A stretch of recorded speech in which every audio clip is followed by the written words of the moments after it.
దివ్య నీకు తెలుసా? తెలుసు సార్. ఎలా తెలుసు? దివ్య నేను కలిసి చదువుకున్నాం. అంతేకాదు ఇద్దరం క్లోజ్ ఫ్రెండ్స్ సార్. ఆ రోజు అపార్ట్మెంట్లోకి రాక్ కార్ట్ పేరుతో వెళ్ళింది నువ్వే కదా? అవును సార్. ఆ రోజు అపార్ట్మెంట్కి వెళ్ళింది నేనే సార్. సీసీ కెమెరాలు ఎక్కడెక్కడ ఉన్నాయో తెలుసుకోవడానికి వెళ్ళాను సార్. అలాగే అపార్ట్మెంట్ లోపలికి వెళ్ళడానికి ఇంకో రూట్ ఏమైనా ఉందేమో చూడడానికి వెళ్ళాను సార్. సీసీటీవీ హ్యాక్ చేసింది కూడా నువ్వే కదా? సార్ అది ఎరా చెప్తావా లేకుంటే నా స్టైల్ ఇన్వెస్టిగేట్ చేయమంటావా? సార్ చెప్తాను సార్. సీసీటీవీ ఫుటేజ్ మార్చింది నేనే సార్. ఎవరి కోసం చేసావు?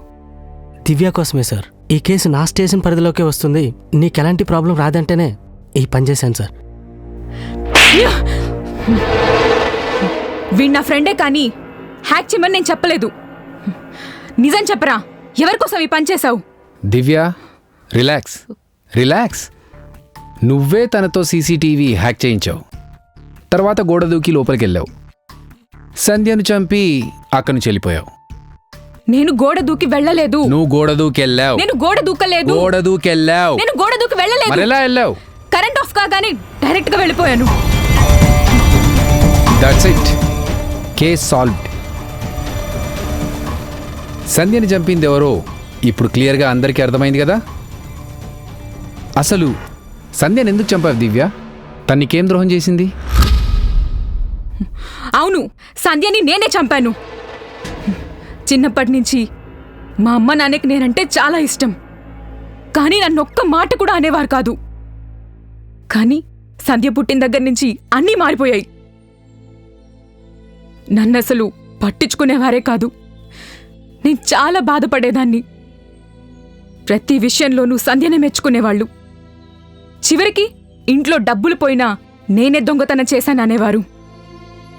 అలా సంధ్య మీద నాకు కోపం ఏర్పడింది. నేను ఇంట్లో నుంచి పారిపోయిన తర్వాత ధనుంజయ్ గారు నన్ను సొంత కూతుర్లా చూసుకున్నారు. ఆయన చాలా మంచివారు. ఆయన వల్లే నేను ఈరోజు ఈ స్టేజ్లో ఉన్నాను. సంధ్య నాకు బాగా గుర్తొచ్చేది. సంధ్య అనే పేరు గుర్తొస్తే చాలు నేనేం చేసేదాన్నో నాకే తెలీదు. ప్రతిరోజు రాత్రి అమ్మ బాగా గుర్తొచ్చేది. బాగా ఏడ్చేదాన్ని. దీనంతటికీ కారణం ఎవరు? సంధ్య. ఒకసారి నేను రెస్టారెంట్లో మా అమ్మా నాన్నలతో సంధ్యను చూశాను. తను చాలా సంతోషంగా ఉంది. నా సంతోషాన్ని దూరం చేసి తను సంతోషంగా హ్యాపీగా ఉంది. అది చూసి నేను తట్టుకోలేకపోయాను. అప్పుడే సంధ్యను చంపాలని డిసైడ్ అయ్యాను. అప్పటినుంచి సంధ్యను ఫాలో అయ్యాను. సంధ్య అపార్ట్మెంట్కి సంబంధించిన ప్రతి విషయం తెలుసుకున్నాను. ఒకరోజు అమ్మా నాన్న ఊరెళ్తున్నారని నాకు తెలిసింది. ఆ రోజు రాత్రి సంధ్య ఒంటరిగా ఉంటుంది. ఇదే సంధ్యను చంపడానికి రైట్ టైం అని, అందుకే సంధ్యను చంపడానికి డిసైడ్ అయ్యాను. తనని చంపడానికి ఎలాంటి క్లూస్ లేకుండా ప్లాన్ చేశాను. ఈ శ్యామ్తో సీసీటీవీని హ్యాక్ చేయించాను. సంధ్య కోసం అపార్ట్మెంట్ దగ్గర వెయిట్ చేశాను. కరెంట్ తీసిన తర్వాత అపార్ట్మెంట్లోకి వెళ్ళాను. సంధ్యని కలిశాను. తన అక్క స్వప్న చనిపోలేదని, బ్రతికే ఉందని చెప్పాను. తన అక్క గురించి తెలుసుకోవడానికి నన్ను లోపలికి తీసుకెళ్ళింది. తర్వాత లోపలికెళ్ళి సంధ్యని చంపేశాను. ఆ తర్వాత ఆత్మహత్యగా క్రియేట్ చేశాను. అంతా పర్ఫెక్ట్గా ప్లాన్ చేశాను. ఈ కేసు నా స్టేషన్ అండర్లోకి వస్తుంది కనుక ఈజీగా తప్పించుకుందాం అనుకున్నాను. కానీ సంధ్య ఆత్మహత్య చేసుకుని చనిపోయిందని మా అమ్మ నమ్మలేదు. తన కూతురు ఆత్మహత్య చేసుకోలేదని అంత నమ్మకం. కానీ తన పెద్ద కూతురి మీద అసలు ఏ మాత్రం నమ్మకం లేదు. ఆ రోజు దొంగతనం చేసింది నేను కాదని ఆ రోజు మా అమ్మ నమ్ముంటే అందరం ఈరోజు హ్యాపీగా ఉండేవాళ్ళం. అనుకోకుండా ఈ కేసుని మీరు టేకప్ చేశారు. మీ ఎక్స్పీరియన్స్ గురించి నాకు బాగా తెలుసు. మీరు ఈ కేసుని ఎలా ఇన్వెస్టిగేట్ చేస్తారో చూడాలనుకున్నాను. అందుకే ఈ కేసు పూర్తయ్యే వరకు మీతోనే ఉన్నాను. బట్ మీరు చాలా గ్రేట్. నన్ను పట్టుకున్నారు. ఎలాంటి కేసునైనా సాల్వ్ చేయగలరని నిరూపించుకున్నారు. కంగ్రాట్స్. గ్రేట్ శివ. అసలు నీకు కొంచెం కూడా మానవత్వం లేదా?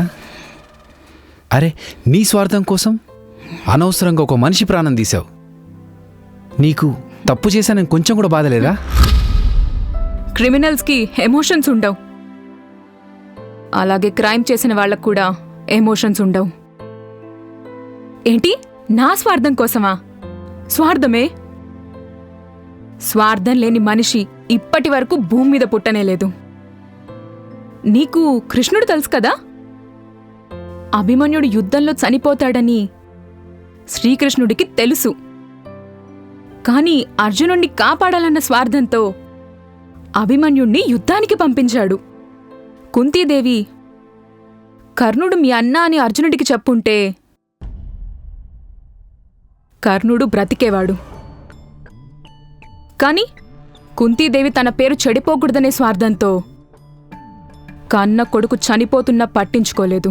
కన్న కూతురు ఇంట్లో నుంచి వెళ్ళిపోతే బాధ లేకుండా చనిపోయిందని అందరికీ చెప్పుకుంటున్నారు. నా ప్రియమైన తల్లిదండ్రులు. ఎందుకు అంటే తమ పరువు పోతుందనే స్వార్థంతో. ఇక్కడ అందరూ స్వార్థం కోసం బతికేవారే. మానవత్వం గురించి అడిగారు కదా మీరు. మనుషుల్లో మానవత్వం చనిపోయి చాలా కాలమైంది. నేనొక్క అమ్మాయిని. ఇప్పటి వరకు 20 మందిని ఎన్కౌంటర్ చేశాను. అలాంటి నాకు మానవత్వం ఎలా ఉంటుంది? నెక్స్ట్ ఏంటి? తప్పు చేశాననే ఫీలింగ్. నేను ఇంట్లో నుంచి వెళ్ళిపోయిన తర్వాత ప్రతిరోజు యుద్ధం చేయవలసి వచ్చింది. యుద్ధంలో చంపడం చావడం గురించి మాత్రమే ఆలోచించాలి. మంచి చెడు తప్పొప్పులనేవి ఆలోచించకూడదు.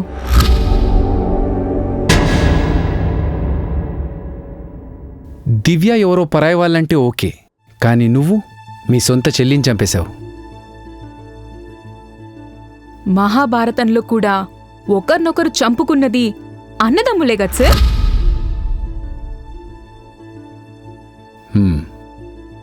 అమ్మా, నేను చెప్పినట్టుగానే హంతకుని మీ ముందు నిలబెట్టాను. తనే మీ కూతుర్ని చంపింది. ఏం మాట్లాడమంటారు? ఒక కూతురు చనిపోయింది, ఇంకో కూతురు తనని చంపింది. అరెస్ట్ చేయండి. ఇంతకన్నా ఇప్పుడు చేయగలిగింది ఏమీ లేదు. రాజు, టేక్ హర్ ఇంటు కస్టడీ. కాలం ప్రతి ప్రశ్నకు సమాధానం చెప్తుంది. కొన్ని ప్రశ్నలకు ఆలస్యంగా సమాధానం చెప్తుంది, మరికొన్ని ప్రశ్నలకు తొందరగా సమాధానం చెప్తుంది. For more updates, like, comment, subscribe to our channel. Hey darlings, గంటని click చేయడం మర్చిపోకండి.